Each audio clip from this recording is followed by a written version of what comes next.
Igreja do Senhor, por que tantas dúvidas?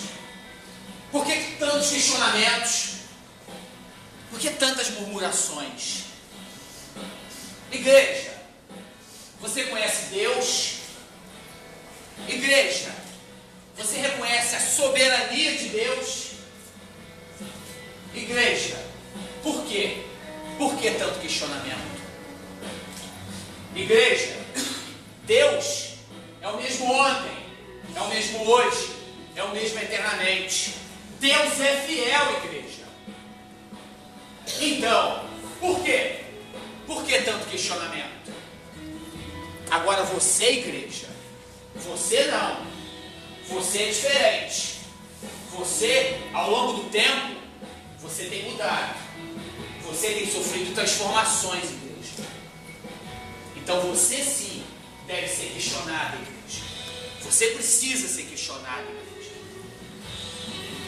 Igreja, os seus membros deveriam responder: por que você é cristão? O que é ser cristão? Igreja, ser cristão não é apenas ter bom caráter, fazer o bem, ser honesto. Ser cristão é andar com Cristo Jesus. Isso é ser cristão. Ser cristão não é apenas falar sobre Jesus, mas é ter Jesus em seu interior.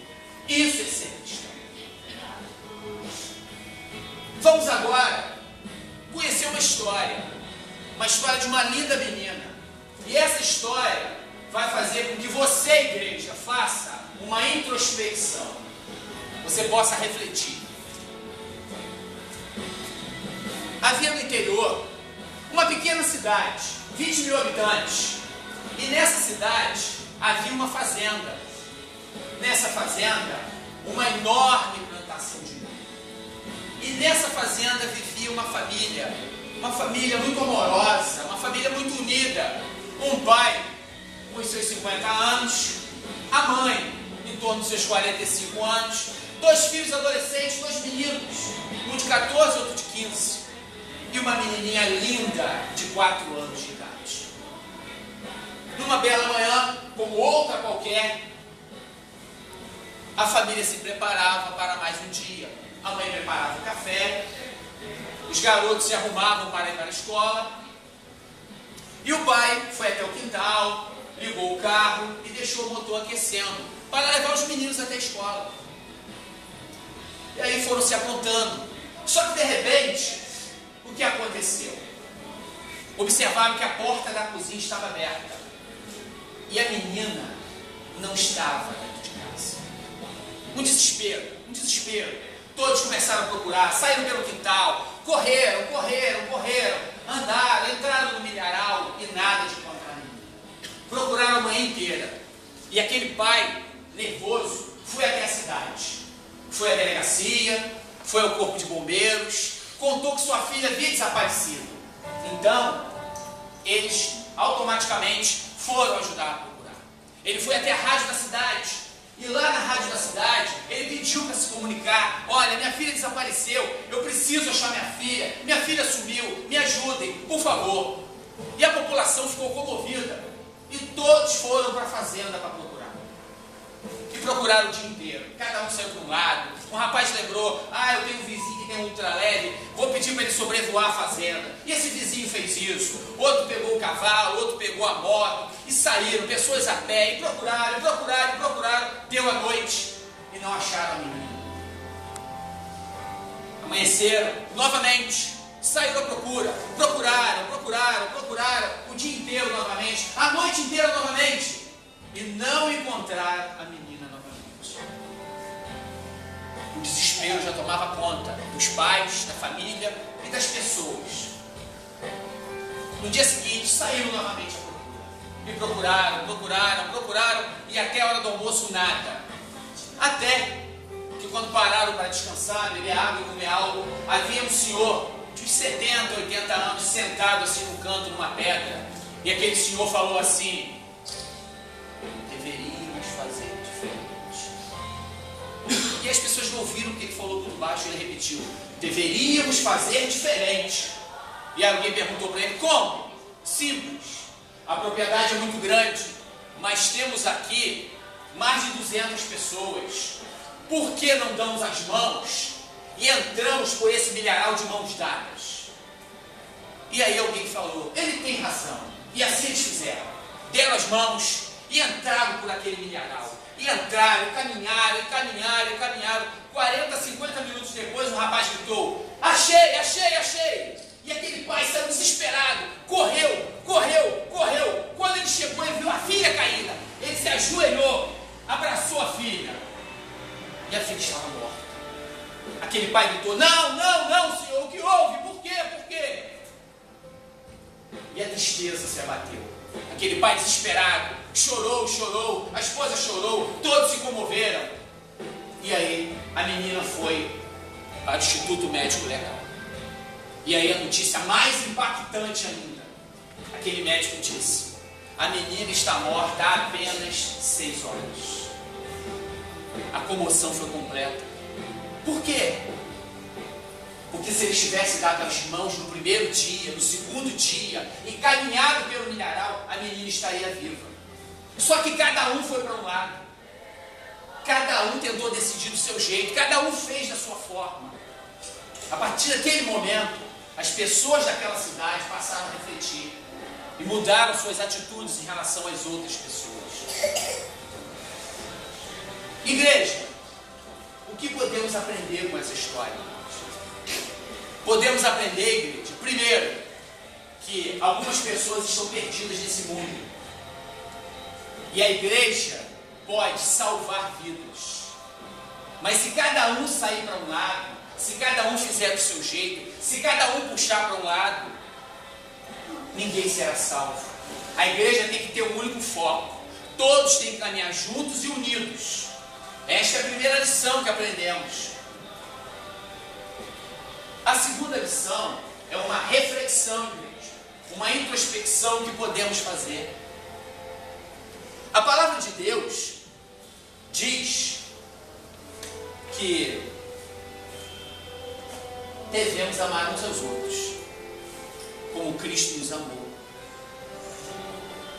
A palavra diz que devemos perdoar nosso irmão 70 vezes 7. Então, igreja, por que, igreja? Por que há inimizade dentro de você? Por que, igreja, que há fofoca dentro de você? Por que, igreja, há pessoas que não conversam? Por que, igreja, que isso acontece? A palavra também diz que o marido deve amar a sua esposa como Cristo amou a igreja. Ou seja, está disposto a morrer por sua esposa. Então por que há maus tratos? Por que há adultério? A palavra diz também que a esposa deve respeitar o seu marido. E por que também que há o desrespeito e o adultério por parte da esposa? A palavra também diz que não deve haver idolatria. Aí, um jovem, uma jovem na igreja, eles oram para que o Senhor envie aquela pessoa que irá casar e que terá um futuro. E aí essa pessoa chega, aquela varoa bonita, aquele varão bonito e charmoso, e aí você casa. E você deixa, muitas vezes, de estar praticando a sua fé, de estar trabalhando na obra, porque você tem que dar atenção extrema ao seu marido, atenção extrema à sua esposa. Você ora a Deus pedindo um filho, e esse filho chega, e você deixa de ir à igreja, porque você tem que cuidar do seu filho. Ó, igreja, você ora a Deus pedindo, igreja, um trabalho, e esse trabalho chega, e você, igreja, não é fiel no dízimo, igreja. E você, igreja, quer trabalhar também no domingo para ganhar mais dinheiro, igreja, e deixa de cultuar a Deus, igreja. A palavra diz que nós devemos seguir a Jesus Cristo. Ele é o caminho, Ele é a verdade e a vida. Ninguém vai a Deus a não ser por Ele. Então por que, igreja, que você às vezes busca alguns atalhos, igreja? Aprendemos isso também, igreja. Aprendemos que a união na igreja é algo fundamental, que a comunhão é fundamental. Devemos saber, igreja, com toda certeza, que nós não devemos estar na igreja. Nós temos que ser a igreja. Não nos esqueçamos disso nunca, igreja. O Senhor tem que ser em primeiro lugar. Uma igreja que não é cristocêntrica, que Cristo não é a cabeça, essa igreja está fadada ao fracasso. Devemos ter esse conhecimento, igreja. Então, sejamos atentos a isso, igreja. Sempre, em nosso íntimo, saibamos que Cristo Jesus é o Senhor de nossas vidas e não há outro Deus. A união do corpo do Senhor é fundamental. Se o seu corpo físico perder o menor dedo do pé, você nunca mais terá o mesmo equilíbrio. Então, todos são fundamentais. Igreja, vamos nos amar, vamos ter comunhão. Desde o irmão que traz o copo d'água para o pregador, até o pastor da igreja, todos têm uma função especial. Todos têm um dom, todos têm um talento. Então, igreja, sejamos fortes, sejamos persistentes, mas acima de tudo, sejamos unidos. Sejamos pessoas de oração, sejamos pessoas amorosas, estejamos sempre juntos. Ó, quão bom e agradável é que os irmãos vivam em união. Amém, igreja.